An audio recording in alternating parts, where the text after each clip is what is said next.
नमस्कार। भगवान की अनमोल वचन हार रोज सुनो और संसार में सुख शांति लाए। भगवान बोल रहे थे, कर्म उसे नहीं बांधता जिसने काम का त्याग कर दिया है। अपने अनिवार्य कार्य करो, क्योंकि वास्तव में कार्य करना निष्क्रियता से बेहतर है। आत्मज्ञान की तलवार से काटकर अपने हृदय से अज्ञान के संदेह को अलग करके अनुशासित बनो। मनुष्य अपने विश्वास से निर्मित होता है। जैसा वो विश्वास करता है वैसा वो बन जाता है। इस जीवन में मनुष्य न तो कुछ खोता है और न ही कुछ व्यर्थ होता है। मन अशांत है और उसे नियंत्रित करना कठिन है, लेकिन अभ्यास से इसे वश में किया जा सकता है। केवल मन ही किसी का मित्र और शत्रु होता है। व्यक्ति या जीव का कर्म ही उसके भाग्य का निर्माण करता है। जब मानव अपने कार्य में आनंद खोज लेता है, तब वह पूर्णता प्राप्त कर लेता है। नरक के 3 द्वार वासना, क्रोध और लालच हैं। क्रोध से भ्रम पैदा होता है, भ्रम से बुद्धि व्यग्र होती है। जब बुद्धि व्यग्र होती है, तब तर्क नष्ट हो जाता है। जब तर्क नष्ट होता है, तब व्यक्ति का पतन हो जाता है।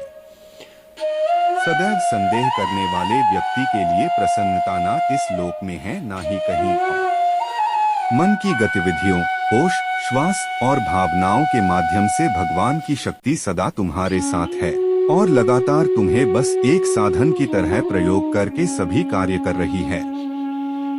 ज्ञानी व्यक्ति ज्ञान और कर्म को एक रूप में देखता है, वही सही मायने में देखता है। प्रबुद्ध व्यक्ति के लिए गंदगी का ढेर, पत्थर और सोना सभी एक समान हैं। निर्माण केवल पहले से मौजूद चीजों का प्रक्षेपण है। उससे मत डरो जो वास्तविक नहीं है। ना कभी था ना कभी होगा। जो वास्तविक है वो हमेशा था और उसे कभी नष्ट नहीं किया जा सकता। जन्म लेने वाले के लिए मृत्यु उतनी ही निश्चित है जितना कि मृत होने वाले के लिए जन्म लेना। इसीलिए जो अपरिहार्य है उस पर शोक मत करो। जो मन को नियंत्रित नहीं करते उनके लिए वह शत्रु के समान कार्य करता है। मन बहुत चंचल है जो इंसान के दिल में उथल पुथल कर देता है। जैसे वे मेरे पास आते हैं वैसे ही मैं उन्हें ग्रहण करता हूँ। सभी पथ पार्थ मानव को मेरी ओर ले आते हैं। इंद्रियों से मिलने वाला सुख पहले तो अमृत जैसा लगता है, लेकिन अंत में यह विष के समान कड़वा होता है। जब ध्यान में महारत हासिल हो जाती है तो मन हवा रहित स्थान में दीपक की लौ की तरह अडिग रहता है। हे अर्जुन, तीनों लोकों में मेरे पाने के लिए कुछ भी नहीं है और न ही कुछ ऐसा है जो मेरे पास नहीं है। मैं अभिनय करना जारी रखता हूँ, लेकिन मैं अपनी किसी जरूरत से प्रेरित नहीं हूँ। कर्म मुझ पर इसलिए नहीं टिकते क्योंकि मैं उनके परिणामों से जुड़ा नहीं हूँ। जो लोग इसे समझते हैं और इसका अभ्यास करते हैं वे स्वतंत्रता में रहते हैं। ज्ञान की भेंट किसी भी भौतिक भेंट से बेहतर है, क्योंकि सब कामों का लक्ष्य आत्मिक बुद्धि है। जैसे आग की गर्मी लकड़ी को राख कर देती है, वैसे ही ज्ञान की आग सभी कर्मों को भस्म कर देती है। अपना काम हमेशा दूसरों के कल्याण को ध्यान में रखकर करें। अप्राकृतिक कर्म बहुत तनाव पैदा करता है। हर व्यक्ति का विश्वास उसकी प्रकृति के अनुसार होता है। मैं उन्हें ज्ञान देता हूँ जो सदा मुझसे जुड़े रहते हैं और जो मुझसे प्रेम करते हैं।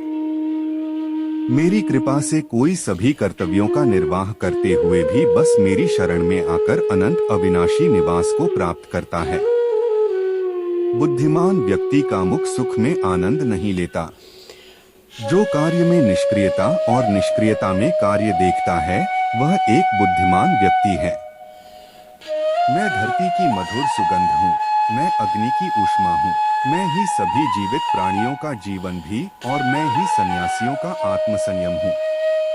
तुम उसके लिए शोक करते हो जो शोक करने के योग्य नहीं है और फिर भी ज्ञान की बातें करते हो। बुद्धिमान व्यक्ति ना जीवित और ना ही मृत व्यक्ति के लिए शोक करते हैं। बुद्धिमान व्यक्ति को समाज कल्याण के लिए बिना आसक्ति के काम करना चाहिए। कर्म मुझे बांधता नहीं, क्योंकि मुझे कर्म के प्रतिफल की कोई इच्छा नहीं। धन्यवाद।